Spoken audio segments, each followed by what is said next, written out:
നമുക്ക് തിരുവനന്തപുരത്തേക്കൊന്ന് വന്നാൽ തിരുവനന്തപുരം മുതലപ്പുഴയിൽ യുവാക്കളെ കടലിൽ കാണാതായതിൽ സംഭവിച്ചത് വലിയ വീഴ്ചയാണ്. ഇതുവരെ തിരച്ചിൽ ആരംഭിച്ചിട്ടില്ലെന്ന് സമ്മതിക്കുന്നു അസിസ്റ്റന്റ് ഹാർബർ എഞ്ചിനീയർ.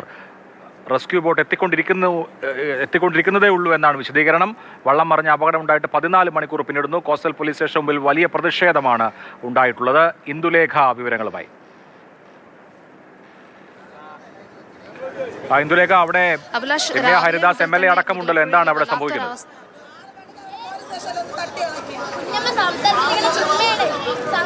അഭിലാഷ്, മുതലപ്പുഴയിൽ ഇപ്പോൾ വല്ലാത്തൊരു അവസ്ഥയിലൂടെയാണ് ഇവിടെയുള്ള ജനങ്ങൾ കടന്നു പോകുന്നതെന്ന് തന്നെ പറയും. ഇന്നലെ രാത്രി 9:30 കടലിൽ മീൻ പിടിക്കാൻ പോയി തിരികെ വന്ന് അപകടത്തിൽപ്പെട്ട 2 യുവാക്കൾ, അവർക്കായി 14 മണിക്കൂർ പിന്നിട്ടിട്ടും ഒരു അന്വേഷണം പോലും തുടങ്ങിയിട്ടില്ല എന്നുള്ളതിൻ്റെ പ്രതിഷേധത്തിലാണ് ഇവർ ശക്തമായിട്ട് രാവിലെ മുതൽ ഒരു 6 മണി മുതൽ തന്നെ കോസ്റ്റൽ പോലീസ് സ്റ്റേഷന് മുന്നിൽ നാട്ടുകാരും അവരുടെ കുടുംബാംഗങ്ങളും അടക്കം വലിയ ഒരു ആൾക്കൂട്ടം തന്നെ ഉണ്ടായിരുന്നു. നമുക്കിപ്പോൾ ഈ ദൃശ്യങ്ങളിൽ തന്നെ കാണാം, അത്രയും ശക്തമായിട്ടുള്ള തിരമാലകളാണ് അടിക്കുന്നത്. ഇന്നലെ രാത്രി ഏറെ വൈകിയും ഇതുപോലെ തന്നെ തിരച്ചിലിനായി ഇറങ്ങണമെന്ന് ആളുകൾ അഭ്യർത്ഥന നടത്തിയപ്പോൾ വെളിച്ചത്തിന്റെ കുറവും അതുപോലെ തന്നെ ക്ഷുഭിതമായിട്ടുള്ള കടലും കാരണം ഒരു അന്വേഷണം അപ്പോൾ സാധ്യമല്ല എന്ന് പറഞ്ഞ് പോലീസ് അവരെ മടക്കി അയക്കുകയായിരുന്നു. മാത്രമല്ല, വലിയ തോതിൽ ഇവർ പോലീസിന് നേരെ ഒരു ആരോപണം ഉന്നയിക്കുന്നുണ്ട്. അതായത് ഇത്തരത്തിൽ കടലിൽ ഇറങ്ങരുതെന്നൊരു മുന്നറിയിപ്പ് പോലും കോസ്റ്റൽ പോലീസിന്റെ ഭാഗത്തു നിന്നുണ്ടായിട്ടില്ല എന്ന്.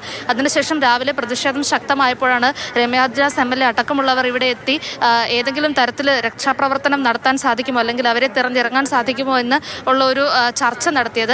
അതിന്റെ അടിസ്ഥാനത്തിൽ ഇപ്പോൾ ഏകദേശം കാര്യങ്ങളൊക്കെ തീരുമാനമായിട്ടുണ്ട്. പക്ഷേ എങ്കിലും വൈകുകയാണ്. 14 മണിക്കൂർ പിന്നിട്ടു ഇപ്പോൾ ആ 2 യുവാക്കളെ കാണാതായിട്ട്.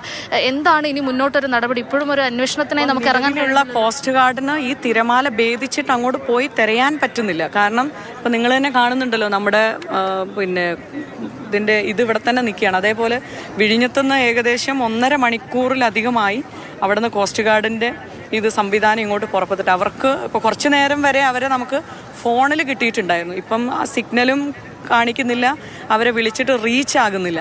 അപ്പോൾ അവർ ഏകദേശം 1 മണിക്കൂർ കൊണ്ട് 1.5 മണിക്കൂർ കൊണ്ട് ഇവിടെ എത്തേണ്ടതാണ്. അവർക്ക് വേഗത്തിൽ വരാൻ കഴിയുന്നില്ല എന്ന് അവർ പറഞ്ഞു. പക്ഷെ നമ്മളും പറഞ്ഞു നിങ്ങളത് ക്രമീകരിച്ചിട്ട് വരൂ എന്ന് പറഞ്ഞു. പക്ഷെ ഇപ്പോൾ അവരെ വിളിച്ചിട്ട് അവരെ കോൺടാക്ട് ചെയ്യാൻ പറ്റാത്തൊരു സാഹചര്യം. നേവിയിലുമായി ബന്ധപ്പെട്ടിട്ട് CM കൃത്യമായിട്ടുള്ളൊരു ഡയറക്ഷൻ കൊടുത്തിട്ടുണ്ട്. CM ഫിഷറീസ് മിനിസ്റ്ററും അതേപോലെ തന്നെ ആഭ്യന്തര വകുപ്പ് മന്ത്രിയും എല്ലാവരും ഇതുമായി ബന്ധപ്പെട്ടുള്ള സംവിധാനത്തിന് വേണ്ടിയിട്ട് ഇപ്പോൾ നമ്മളൊരു ഹെലികോപ്റ്റർ, കാരണം പുറം കടലിലേക്ക് ഏതെങ്കിലും ബോട്ടുകൾ ഇനി പെട്ടിരിക്കുന്നുണ്ടോ എന്ന് അറിയില്ല. കാരണം എത്ര പേര് പോയി എന്താണ് എന്നുള്ള ഒരു ഐഡിയ ഇല്ല. കാരണം അപ്പോൾ അതിൻ്റെ ഒരു എണ്ണം ഇപ്പോൾ ഇവിടെ നിന്ന് അച്ഛനൊക്കെ ചോദിക്കുന്നുണ്ട് പോയവരുണ്ടോ എന്നുള്ളതും.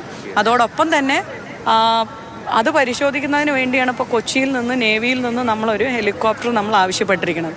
ഇത് രണ്ടും ഇപ്പോൾ ഈ ഒരു ഏകദേശം ഒരു 1 അവറിൻ്റെ ഉള്ളിൽ എത്തിച്ചേരും എന്നുള്ള പ്രതീക്ഷയിലാണ് നിൽക്കുന്നത്. പക്ഷേ ഈ കോസ്റ്റ് ഗാർഡിനെ ഇപ്പോൾ നമുക്ക് വിളിച്ചിട്ട് ബന്ധപ്പെടാൻ കഴിയുന്നില്ല. അതാണ് നമുക്കൊരു വലിയ ഒരു ആശങ്ക. കാരണം കുറച്ച് ഒരു മണിക്കൂർ 1.5 മണിക്കൂർ മുമ്പ് അവരെ കോൺടാക്ട് ചെയ്യാൻ പറ്റും. ഹരിദാസ് ആണ് അവിടെ നിന്ന് MLA ആണ് വിശദീകരിക്കുന്നത്. മുതലപ്പുഴയിൽ നാട്ടുകാരുടെയും അതുപോലെ തന്നെ ഈ അപകടത്തിൽപ്പെട്ട ആളുകളുടെ കുടുംബാംഗങ്ങളുടെയും പ്രതിഷേധമുണ്ട്.